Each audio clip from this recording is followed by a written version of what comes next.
For example आपने महीने के स्टार्टिंग में प्रिडिक्ट किया कि भाई रिलायंस का शेयर जो 2500 रुपये का है और आपने 2600 की 50 रुपये में कॉल खरीदी है, वो 50 रुपये की कॉल अगर आज ही 60 रुपये की हो गई, आप उसे बेचना चाहते हो तो बेच सकते हो, ये इंट्राडे ट्रेड होगी।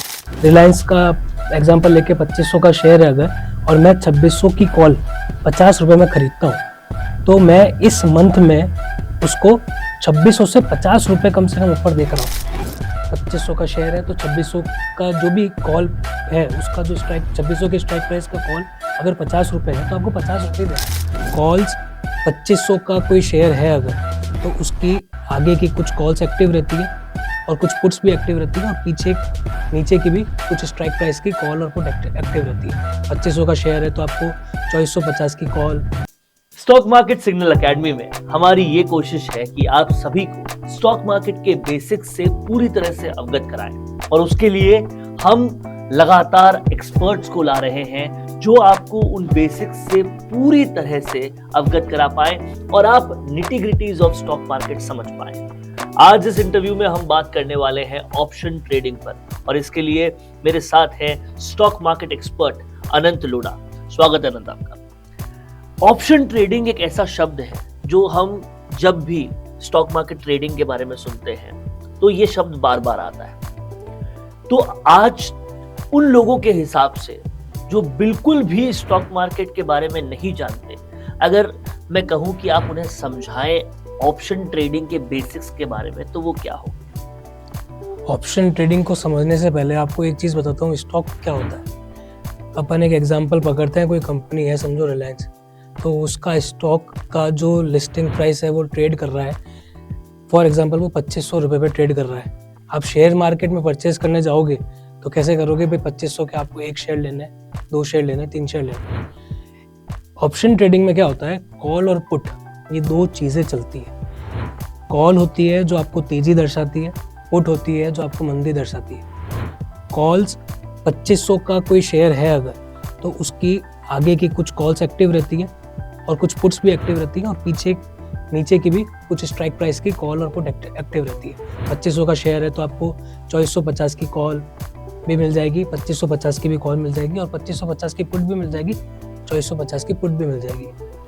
कॉल और पुट का मतलब ये है कि आप किसी पर्टिकुलर शेयर जो 2500 रुपये पे चल रहा है और आप उसकी 2600 की कॉल खरीद रहे हैं, तो आप ये मान के चल रहे हैं कि उस पर्टिकुलर स्टॉक का प्राइस उस मंथ के अंदर 2500 के तो 2600 के तो ऊपर रहेगा ही रहेगा।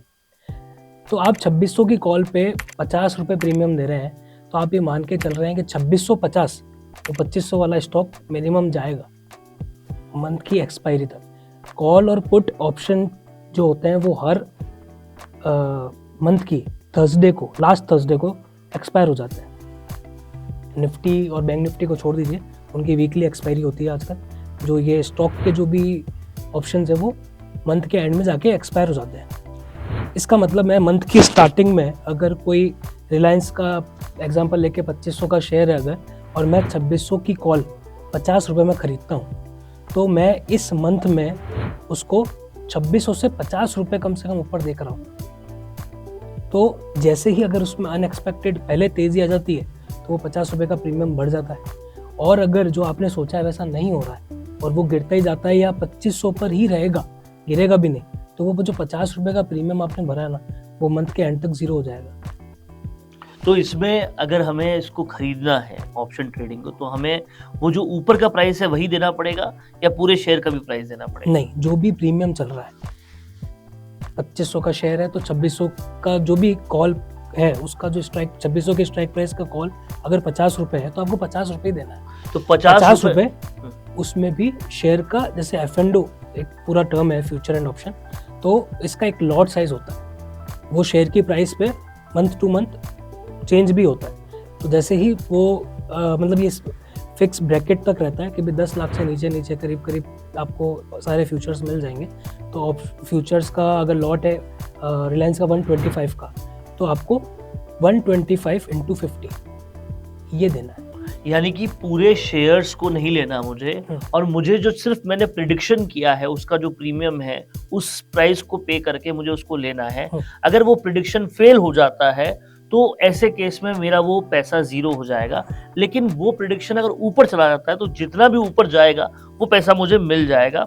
और इस तरीके से आप उन शेयर्स पर, जो शेयर्स काफ़ी महंगे हैं, उन पर पूरा पैसा ना देकर लेकिन उन पर भी एक किस्म की से प्रेडिक्शन करके ट्रेडिंग कर सकते हैं। बिल्कुल। और इसमें जिस तरह से इंट्राडे ट्रेडिंग होती है वो दिनों के बेसिस पे होती है, और लॉन्ग टर्म ट्रेडिंग जो होती है वो आप जितना ज़्यादा शेयर्स को रख सको उससे आपको जो फ़ायदा मिलता है वो मिलता है। इसमें ये ट्रेडिंग केवल, जैसा आपने बताया, मासिक तौर पे ही हो सकती है।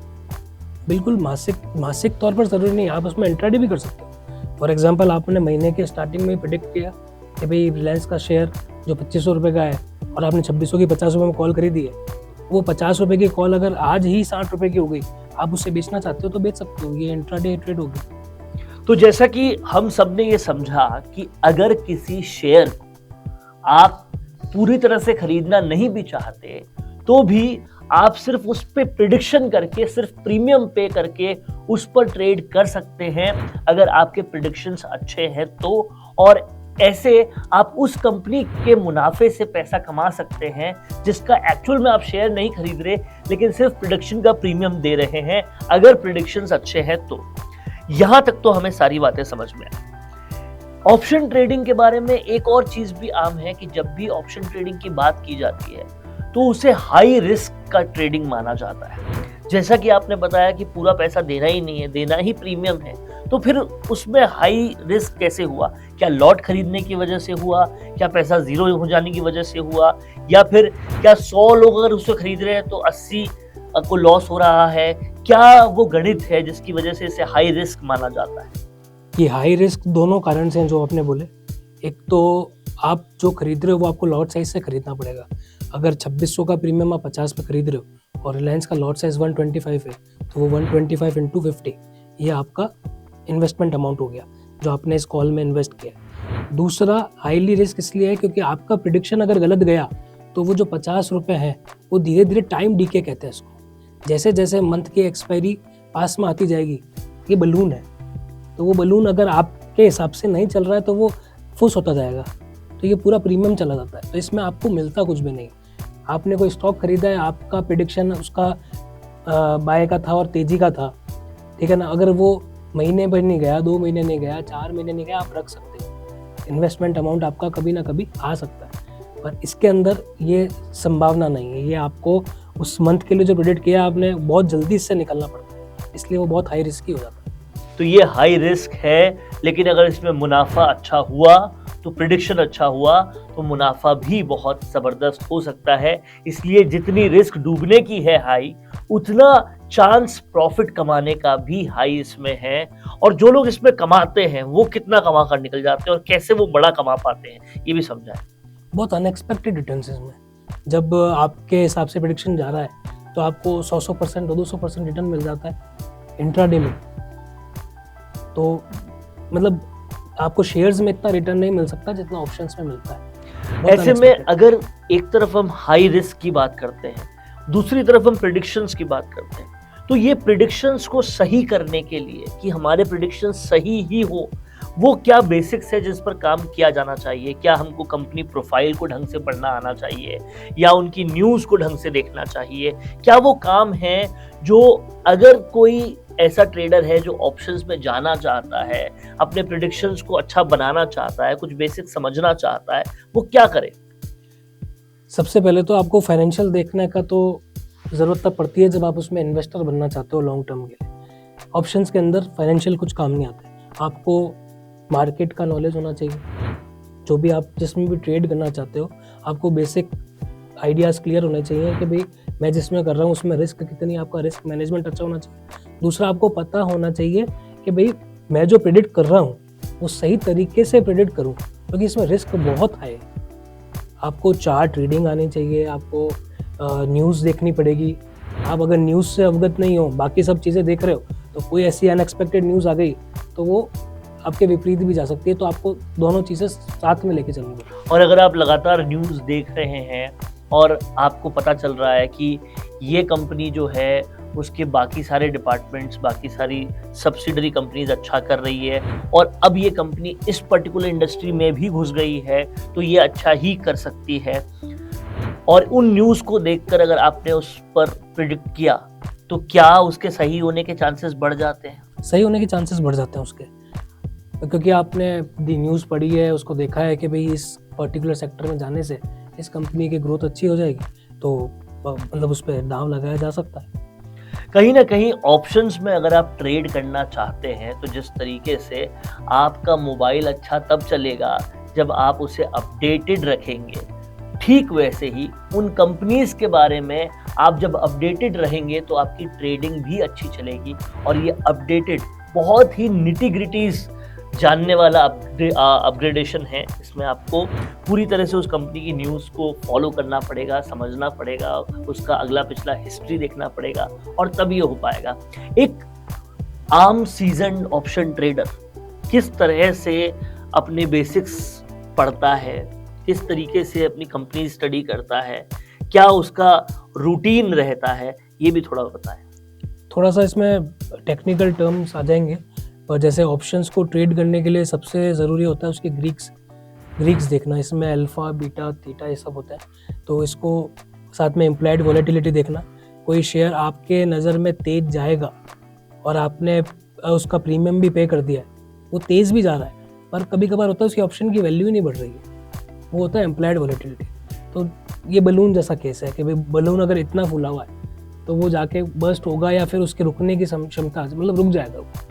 और जो बलून अगर इतना सा है तो वो बढ़ेगा बहुत जल्दी। तो इम्प्लाइड वॉलेटिलिटी देखी जाती है, ग्रीक्स देखे जाते हैं ऑप्शंस को ट्रेड करने से पहले।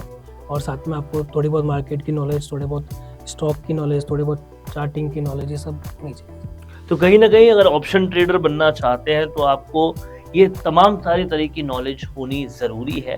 और इन तमाम सारी तरह की नॉलेज अगर आपको नहीं है तो आप ऐसे एक्सपर्ट के साथ जाएं जो ऐसी सारी नॉलेज के साथ आपको कॉल्स दे रहा हो। कहीं ना कहीं सिग्नल एकेडमी भी यही काम करती है, स्टॉक मार्केट सिग्नल एकेडमी। और हम चाहते हैं कि हमारे तमाम सारे लोग, तमाम सारे फॉलोअर्स बेसिक्स को समझें, जानें और फिर ही किसी को फॉलो करें। ऐसा भी होता है अनंत कि हम अगर किसी से कॉल्स ले रहे हैं या किसी से टिप्स ले रहे हैं लेकिन हमें खुद बेसिक्स नहीं पता तो हमें फूल बनाया जा सकता है।